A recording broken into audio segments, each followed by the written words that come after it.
William Blackstone was a British jurist and legal scholar whose works, Commentaries on the Laws of England, wrote the foundation of legal law in the United States and Great Britain. He became the first professor of English law at Oxford in 1758. From 1765 to 1769, Blackstone published the 4 volumes of his commentaries. In 1770, Blackstone was appointed a Justice of the Court of King's Bench, and thereafter a Justice of the Court of Common Pleas. William Blackstone, in his Commentaries of the Laws of England, published in 1765, became one of the most quoted sources of the Founding Fathers. The Supreme Court used his book as a standard for over 100 years. He explains nature law in detail with summary statement, foundations, the laws of nature and the laws of revelations, laws of God or scriptures. Blackstone's Commentaries is the most important legal treatise ever written in our language. It stands as the first great effort to reduce the English common law to a unified and rational system. In the century after its publication, it was the supreme legal textbook in both England and America. It has a much more broader importance in that it explains the idea of law as rooted necessarily in nature law and was responsible for the idea informing the developing American law just when Europe was beginning to abandon, regrettably, the nature law tradition.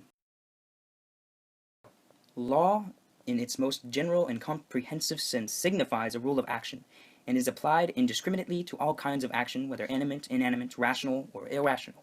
Thus, we weigh the laws of motion, gravitation, and optics or mechanics, as well as the laws of nature and of nations. And it is the rule of action which is prescribed by some superior, and which the inferior is bound to obey. This will of his maker is the nature of law.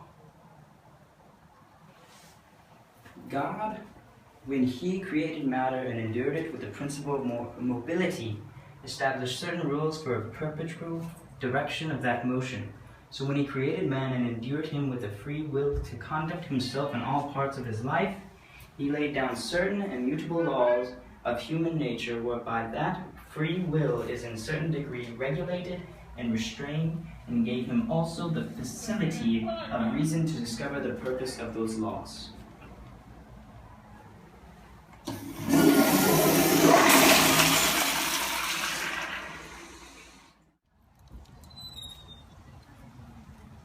We discussed the law of nature.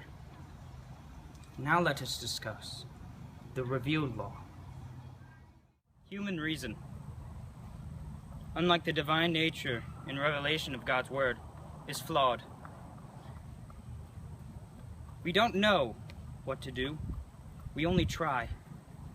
And according to the morality of the Lord's leaders, there's flaws.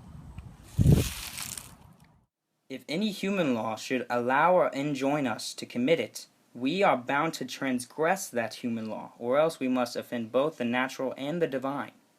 But with regard to matters that are in themselves indifferent, and are not to commend or forbidden by those superior laws. William Blackstone's volumes, Commentaries of Law, helped bridge together the acts of earthly principles and divine revelation.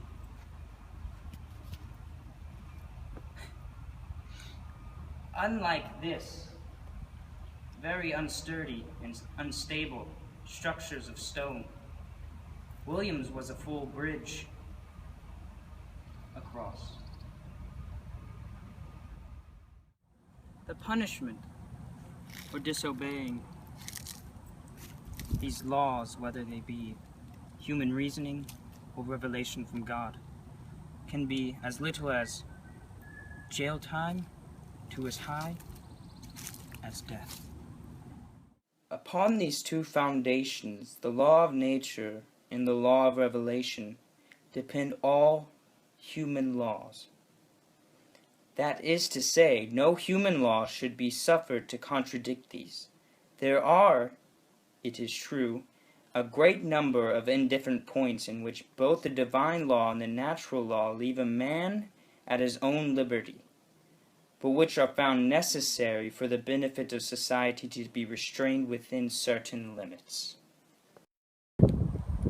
recap, we discussed William Blackstone's commentaries of the laws and how they were a big purpose and foundation to the United States and Great Britain.